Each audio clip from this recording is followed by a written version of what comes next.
Hey everyone, and welcome back to my Baldur's Gate Completionist playthrough with SCS.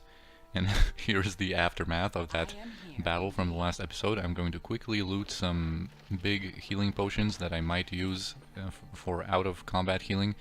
As you can see, these enforcers are going to have Wands of Frost and Longswords +1. And the archers have Arrows of Biting, which I'm not going to pick up either. I just want some of these healing potions that I might use for some out-of-combat healing. I don't think I'm going to use these potions in combat for healing because, well, you know, they normally don't appear in Baldur's Gate 1. And I don't know, since opponents get them, I'm not sure if, you know, it should be considered that powerful to use them by the player, but still, I think I'm going to abstain from that, I guess. Anyway, now we need to... Oh yeah, we need to quickly make some room in our inventories to pick up the stuff that Kira and I left.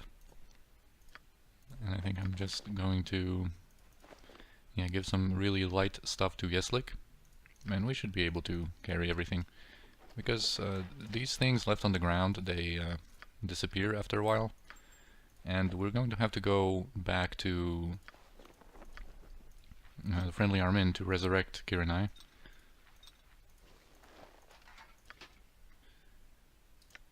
And this is Werebane. I'm not even going to pick that up.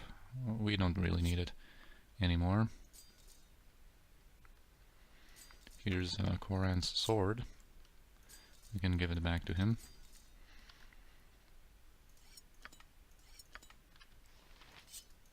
Okay, and I think we're going to just use these two Tomes of Wisdom on Senashira. The slight benefit Aec'Letec would get is just, you know, it doesn't really matter. He would get like one more level 4 spell, which is nice, but it's so late in the game that, you know, if we got those tomes way earlier, I would probably do it. I would probably use them on Aec'Letec to get a little bit of a benefit throughout a bigger portion of the game. But as it is now, I think I'm going to just use them on Senashira. And I kind of like, I talked about it in the introductory episode, but I like how, you know, those are magical tomes and they magically enhance your wisdom. But I kind of like how over the course of the game, you can, you know, use those on your main character, and they kind of represent how... like life experience they're getting, how they have become wiser through their adventures and through just, you know, doing different conversations, quests, and stuff like that. They just kind of, you know, as they grew older and got experience, this is kind of like life experience, you know, that they basically got wiser as they went on. Certainly. Right. So let's talk to Galana, do a full resurrection on Kiranai, and I think we're going to also pay for some healing, just so we don't have to rest too much.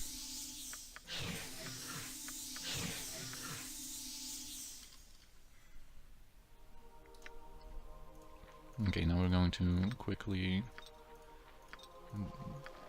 give her what she needs, and also she can actually carry these bolts, as Senashira is carrying some of these arrows. I don't know why I haven't done this earlier. Just completely escaped my mind. That, of course, other characters can carry some projectiles, even if they do not use the projectiles themselves. And this is also yours, and this you can hold on to. I think that should be it. That should be her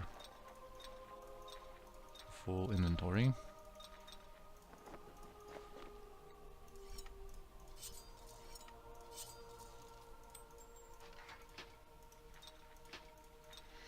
Alright, and that should be okay now. Alright, I know we have to rest. I know, guys. But let's first travel to Ulgod's Beard, then we're going to rest. I've just about seen enough waking hour slave driver. Jaheira, I am warning you. I am here. Alright, we can talk to Hergen. And he knows that something went wrong, and now when we talk about it, he's going to give us the full story that of course his granddad, Arlo Stoneblade and Durlag, fought the Tanar'ri long ago and entrapped his soul, I guess, in that dagger, of course. But his granddad was mortally wounded, and but basically after, I mean, shortly before he died, he discovered a way to destroy the dagger and destroy the demon's essence. But then tragedy befell Durlag's tower, and you know, before Durlag could send the dagger to the Stoneblade clan. So that's why he wanted the dagger retrieved. He wants to finish the job. He wants to destroy the essence of the demon. But yeah, now the dagger got stolen, and that cult has it in their possession. By the way, I think I forgot to show Galkin. Yeah, and basically he has another of these like ward stones for Durlag's tower. It's kind of like a useless ward stone, another one. So we're not going to pay him for that. You want some whiskey? Anyway, let's rest once. And now we are ready. And now we're not going to be fatigued when we use haste, because we are going to need 2 hastes and probably oils of speed and stuff. Those are going to be used, because now this is going to be a little bit of a marathon of like 3 major encounters. So this episode is going to be pretty full of action, I have to say. Anyway, let's just buff up with our long-lasting buffs here.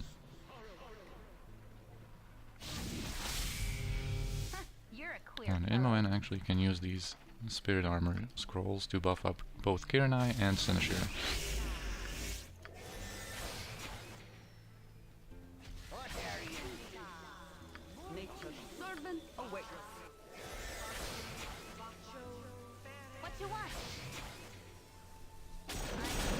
And that should be enough for now. This encounter is by far the easiest. It's not anything too special. I'm not going to haste for this one. Here, of course, we want to go into this cult's building, and he is not bribable. We're going to be pretty aggressive, and he's going to summon a bunch of guards and 2 archers. So I'm going to send Senashira quickly to, of course, limit the damaging capabilities of the archers. I'm going to keep Imoen in the back, and once the guards kind of bunch up, and we're going to be fighting a big group of them, I'm going to use some spells, some AoE spells to help us out here. I'm going to use this glitter dust on the guards. And then also what I should do is get out some of these slow scrolls that we have. And Imoen is going to use some of those. Actually, might already put them over there. Oh, alright. My man, you need some acid arrows. And we need to focus our fire. You're a queer fellow. Yes? Once Sinashira, okay, that archer escaped into the building. Let's just punch them up. Is that all? I kind of wanted to use slow. What you want? Oh, there's 4 of them, I might as well. It is done. Yes? Oh, 3 of them, I guess. 2 of them, come on. Okay, at least one of them got slowed. We got some effect out of that spell. And now another guy showed up. Alright, Aec'Letec is going to heal up a little bit. We might loot some of these big potions if I ever decide to like use them.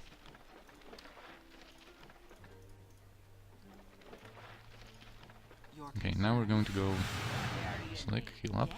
Now we're going to go into this building, finish off this archer, and we're going to also finish that quest with Dalton and Tharella. Of course, here she still has that conversation that we've seen before, where she's giving us the quest. So I'm going to just click through that. And then of course we have already rescued Dalton, so now when we talk to her, she thanks us for that, but apparently Dalton has already set off in search of adventure again. That stupid child. So there was not that much benefit in rescuing him, I guess. He didn't really learn any lessons from there. Something you require? I must return to my worrying. Excuse me. I am here. Okay, that's a... Certainly. I guess you're occupied by that.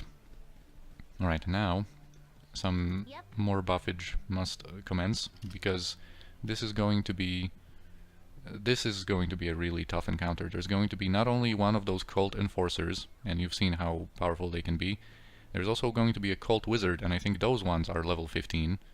And there's going to be some archers, some guards, and some assassins, but in a kind of a small interior type scenario, in kind of a rather small room.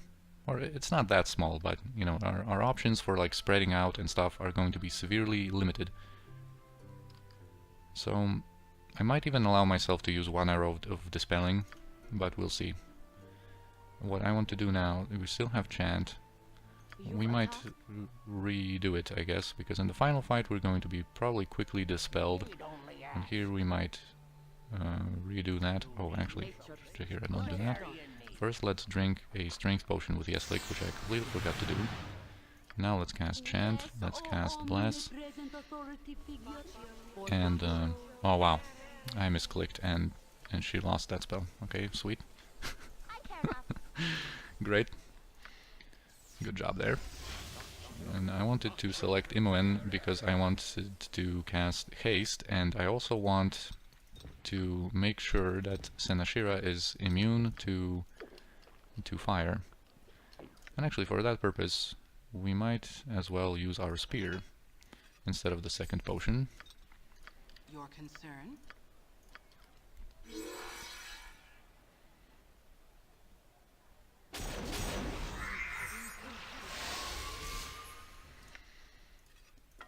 Okay.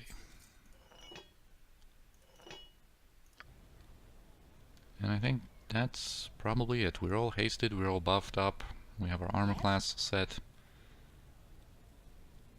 And that's probably going to be it.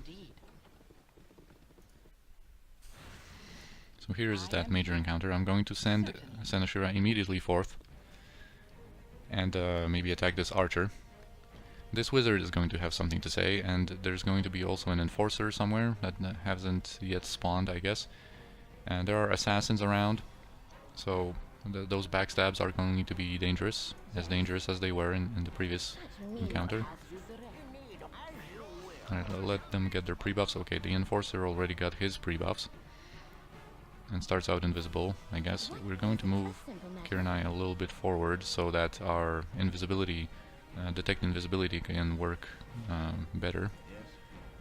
And I was about to allow myself one arrow of detonation here, maybe. That Koran should use here, and maybe Aec'Letec and Jaheira should throw one of each of these potions to soften them up a little bit. I just don't want to damage this wizard before he gets his pre-buffs. Although he is going to probably get... I think he might have a little fire resistance. I think he might have a fire shield, I don't know. But if he does, he would receive a little bit less damage from our explosives. Okay, so they have been expecting us. Of course, they say that our efforts are worthless, and you know, the standard thing. Okay, now he got his pre-buffs.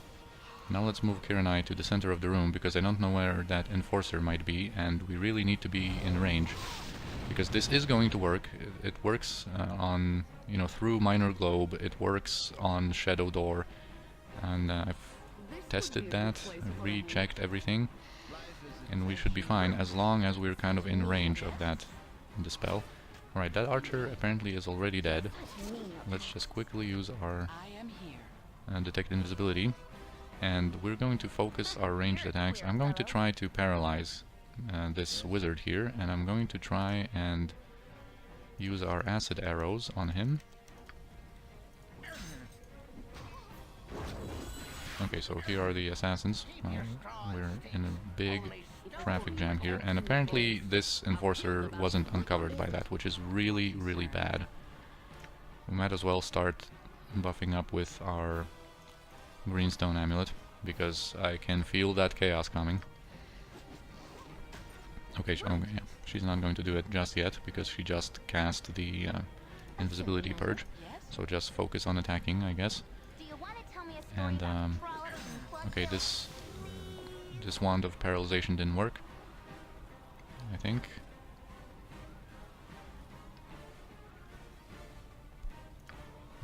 I'm not going to waste time on like carefully analyzing Nature's this. servant Let's just Certainly. this enforcer should be somewhere in this other portion of the room, but of course he might have moved. Alright, Koran is in big danger because he's getting slammed by these Yes, Um, omnipresent for the group. and by these guards. With his ranged weapon out and his armor class not being that great, I'm just going to escape with him I am Yes. here. and heal him a little bit on the way. We really need to get rid of this cult wizard. Concern. It is Really done. need to focus our attacks on him. What is it? Right, by now you should be able to buff up yourself with Greenstone Amulet. Alright, that's done. And we might give this Greenstone Amulet to someone else soon, Yes.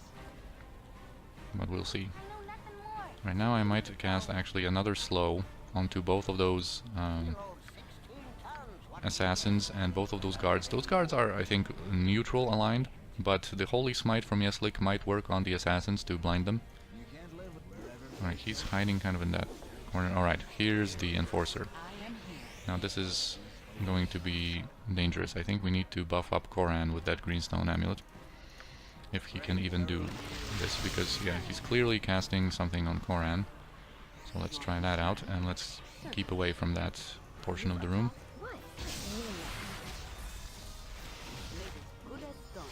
Yeah, that's chaos on Koran, who, wow, just managed to buff himself with that Greenstone Amulet in the nick of time. Like, just in time. Alright, I'm going to try to paralyze this Cult Enforcer. Yes. We'll see how that goes. Indeed. I'm misclicking. My hands are so cold, and I'm just I am here. Certainly. not operating my mouse properly. Your life shall be mine. Alright, let's focus our attacks. Still on the wizard. Back home, Puff Guts would always tell me a story. You haven't used your paralyzation yet. As you direct.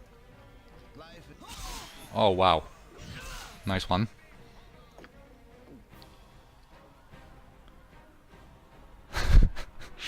Alright, another casualty. And this is really unfortunate because we need Koran for the next fight. And I don't mean that we need him just because, you know, it's going to be easier that way. We absolutely need 2 archers for the next fight for a very, very important reason. You're a queer Right, and the paralyzation didn't work. They are susceptible to it. The enforcers and wizards, they can be paralyzed. God. Now Imoen is going to have to renew her protection soon. This cult wizard needs to die right now, dude. Of course, you know, with SCS they kind of keep moving in between casts and they keep hiding in between the bookshelves, making it really way more difficult for our ranged attackers to keep shooting at them. Your concern. Alright, now that guy is dead. Let's try and... You know what, I'm going to risk it with Imoen. We need to disable this guy. Oh, I think it worked, actually. I think he's... Maybe even the... I think I just didn't notice it, and I didn't, of course, analyze the combat log, because I don't want to waste that much time in the Let's Play for reading the combat log, but I think even the previous paralyzation charge, I think, worked on him. Right now, Imoen is in big danger. Okay, so since he is paralyzed, we need to get rid of these assassins and these guards. And Imoen is, like, really stuck here now. And our potions, we need to retrieve our potions of invisibility from Koran's body. And then give one of them to Imoen, and hopefully she can use that one in time. You're a queer fellow. Come on. Yes. I am here. Oh my god, that is just Your concern. perfect gameplay, huh? Like retrieving some potions from a Yes, certainly. dead guy's body. What is it? I am certainly. Okay, we need to get rid of these assassins. Your concern. I think they are out of backstabs, but still. Yes. I mean, of course, your I am. Aec'Letec is fighting with a ranged weapon in melee. Obviously, you know, sweet, perfect gameplay. Oh my god! And now, Yes, like I it is said, done. it's not. I don't want Koran in that upcoming fight because it's just going to be easier with him. Basically, we need 2 archers with some arrows of dispelling to really make sure that none of our party members get killed permanently. Because in the next fight, there's a very nasty ability of a certain opponent called Death Gaze, which holds the person targeted and places a debuff on them that is going to turn them into a ghoul in a couple of rounds, and that kills them, obviously, and you know, a very, very reliable way of dispelling such a case are those arrows of dispelling that we can actually shoot at ourselves. So, but for that we need 2 archers, and it's very unfortunate that neither, you know, our Kensai girls or Jaheira or Aec'Letec, they cannot use any bows. So the only 2 people who can use arrows of dispelling are Koran and Imoen, and we of course need both of them alive, because if one of them gets held, then the other needs to dispel them. And if we only go with Imoen, if she gets held by that, well, there's no one to dispel her. We could use once Aec'Letec's dispel magic, I guess we could use that once, but that's basically going to be it. Okay, and this is going to be really problematic when it comes to carrying this stuff, because I can leave this wand of magic missiles. I don't really know why I'm carrying this still. Or these potions, these thiefy potions. I don't really know. I always want to hold on to everything, but... Oh, actually, Aec'Letec can hold on to some of those arrows because they weigh nothing. We're not really going to use these scrolls, I guess. Well, still might keep them, I guess. Okay, Imoen might get some arrows. Oh, and of course we now have Kirinai, and she can carry a lot of stuff. Her bags are not occupied, yeah, by much. Okay, so that's cool. That's all fine. I am here. I think there's nothing in those bookshelves. Your concern? Alright, so this is very unfortunate. I wanted to progress straight away to that next encounter, but we really need to get Koran resurrected, as I've explained there. This is really a mess. This is a disaster. It is done. It could have been a pretty good encounter, other than that Yes, death. certainly. If Koran hadn't died, we would have been perfectly capable of just continuing.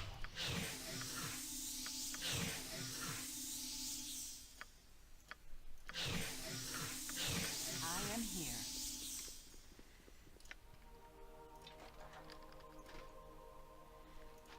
Alright, now let's just quickly re-equip him.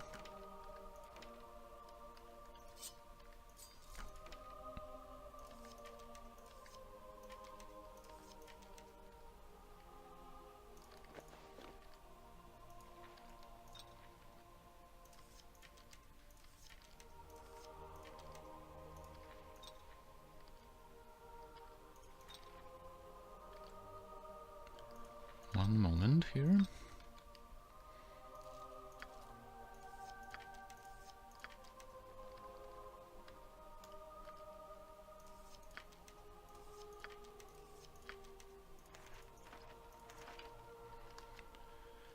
Alright, so I guess we can have these here. We can have those.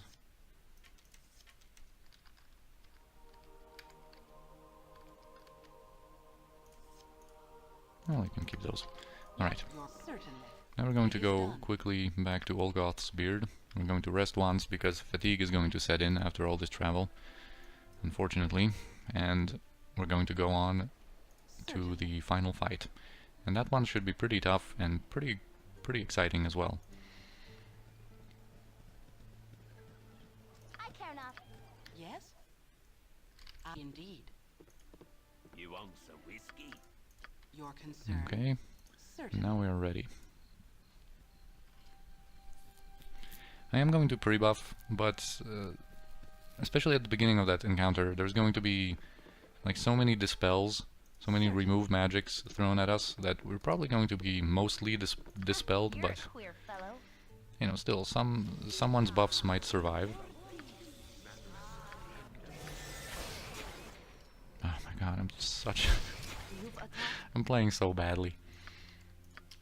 I just wasted Aec'Letec's spell because I thought he was about to finish his protection from evil, and I've already wanted to cast Remove Fear, and that cancelled his spell that he was previously casting. Seriously, this episode is a disaster. Oh yeah, actually, yes, look, you're going to get a good strength potion. For example, this one. And before you cast your chant, use that. Oh yeah, we're going to also give a couple of these arrows of dispelling to Imoen, so she's prepared with that. Now, something else that she might cast in that encounter.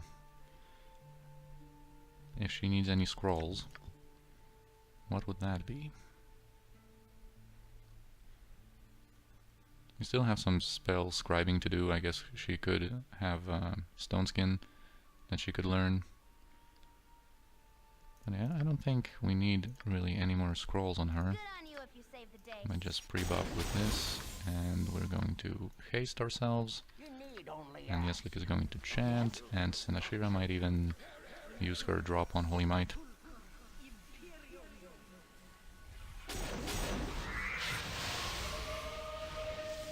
Right, and this is going to be it, pretty much. Certainly. So let us proceed. I am here. Indeed. Fine. I'm going to try to spread out a little bit. Welcome to the awakening. Your soul shall feed the beast that comes. Oh yeah, so here's Tressia Carol, and she's I think a level 11 mage, and of course she kind of tells us that a demon is going to come very soon because the dagger is already broken, or is about to be broken. Yeah, so the new lord, or let the new lord arise. Right, so here he is. Here's the Tanar'ri Aec'Letec. So he has the Death Gaze, and he has some other spells at his disposal as well. And she, of course, is a level 11 mage. And then we have all of these cold guards that were buffed up by SCS, and they can actually fight against you. They have some pretty good armor class, actually. And they can, you know, if, for example, our Kensai ladies, especially Sinashira, who's going to be in melee, of course, if she gets her buffs dispelled, we really need to buff up her armor class before going up against these guards, because they actually, in SCS, they are set to actually defend themselves. So they're not going to just stand there, excuse me, stand there like in the unmodded game and just take a beating. They're actually going to defend themselves, and they can do some damage. And then basically the deal with all of these guards there is that we need to kill them first before killing Aec'Letec, because if we kill Aec'Letec and any of these guards are still available, he is going to like possess their body and like rebirth, I guess. So we first need to clear them out. Well, even before that, we're going to kill Tressia. Okay, let's just allow her to get her pre-buffs, and I guess in the meantime we can hit this guy a little bit. Alright, so there she is. I think she's already casting like remove magic or something. So I'm going to just use some ranged attacks on her and try to limit the effects. Oh, actually, some of the acid damage from Koran's acid arrows went through and interrupted her spell. That's fantastic, because that means that we're going to be able to keep most of our buffs, because then comes the second remove magic on Jaheira, but Jaheira is hasted and can minimize its effects. Oh yeah, so only Jaheira got dispelled, and everyone else was able to keep their buffs for now. I mean, Aec'Letec has more remove magics, so he's going to... He is going to probably, you know, eventually remove more buffs than that.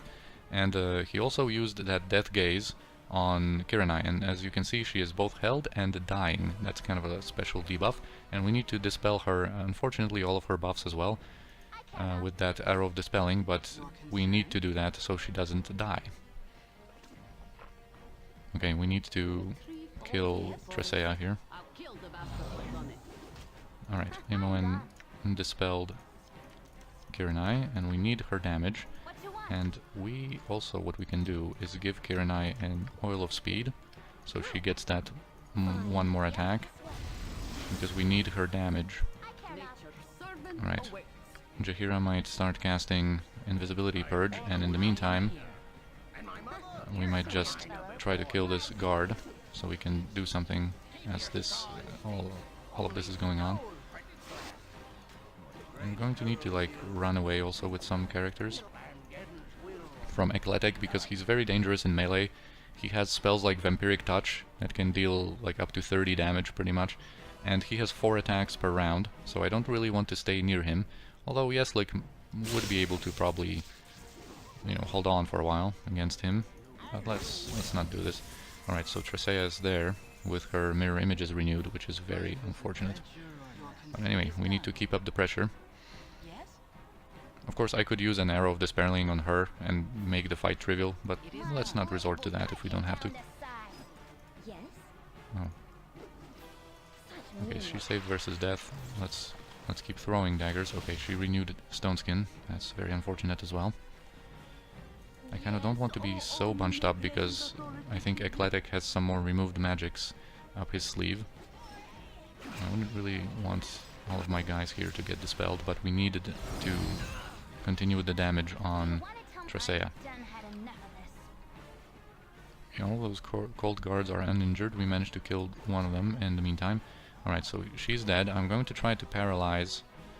I might cast slow on them actually, because they're kind of nicely bunched up, and if I cast slow in the middle, they might get slowed, because like I said, they have a decent armor class, they can also fight back, so my initial plan was to try to paralyze them, and they are vulnerable, of course, they are susceptible to that, and if they get paralyzed, then of course all of our swings are going to be auto hits, so we don't really have to worry about missing our hits. Good thing is that Tresea is now dead. So we can like spread out a little bit here, focus our fire on one of them, but we can keep Senashira away, for example, if a remove magic does hit. I'm really surprised that he's not casting more remove magics. He should have like 3. Oh, and he's actually slowed. That's insanely good. I guess the other ones weren't in range, I guess. Because I don't think they saved. I think they just weren't in range.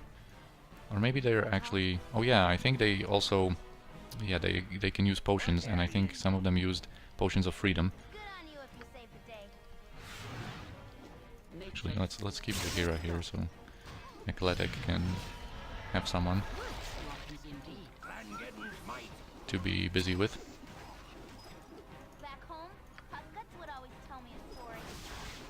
Okay, here's another remove magic, and now the buffs were dispelled from Kirinai, who's going to get another Oil of Speed. But not from Koran, I think. Koran still has 4 attacks, very nice. So Kirinai is hasted again. Okay, this guy... Did he save against that wand? Yeah, he did. Well, this wand of paralyzation is not really giving us the results we want from it, doesn't it? But anyway, this is progressing very, very nicely. Let's heal Senashira a little bit. Right, silence on Imoen. Oh, it actually doesn't matter if Koran or someone else is silenced. Alright, and now there's only Aec'Letec left. This went surprisingly well. This can be such a tough encounter. Anyway, now he is dead. And he was slowed. Like, how can he be slowed? He should be immune to that. Anyway, adventures you have seen and dangers you have faced, and through them all you have emerged alive. Creatures both fell and familiar have opposed you, and yet you have persevered. With your acts come a closure, and these Tales of the Sword Coast are behind you. However, the world continues, and it awaits your further adventures. So yeah, this is the closure for Tales of the Sword Coast, all of the adventures that come from the expansion. And Aec'Letec doesn't, you know, drop anything. We can get some big potions out of some of these guys at least. But yeah, it's the adventure that counts. So now we have killed Aec'Letec, and let's first just inform Hurgen of it. By the way, I think I forgot to mention that Hurgen has a special warhammer, but I think you can only get it by killing him and not through pickpocketing.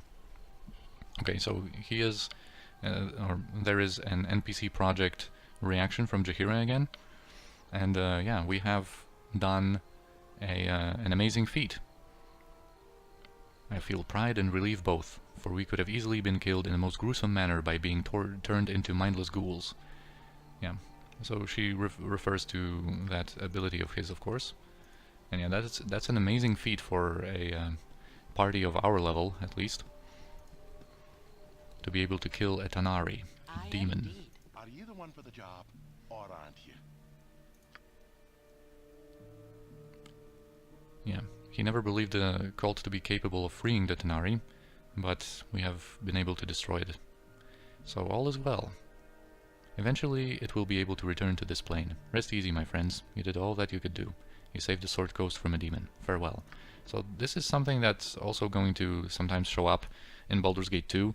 That's basically the thing, you know, that those demons, they are able to eventually, like, be reborn, I guess, and travel the planes again and eventually return. So it's better to, like, entrap them and, I guess, destroy their spirit somehow, like he wanted to do.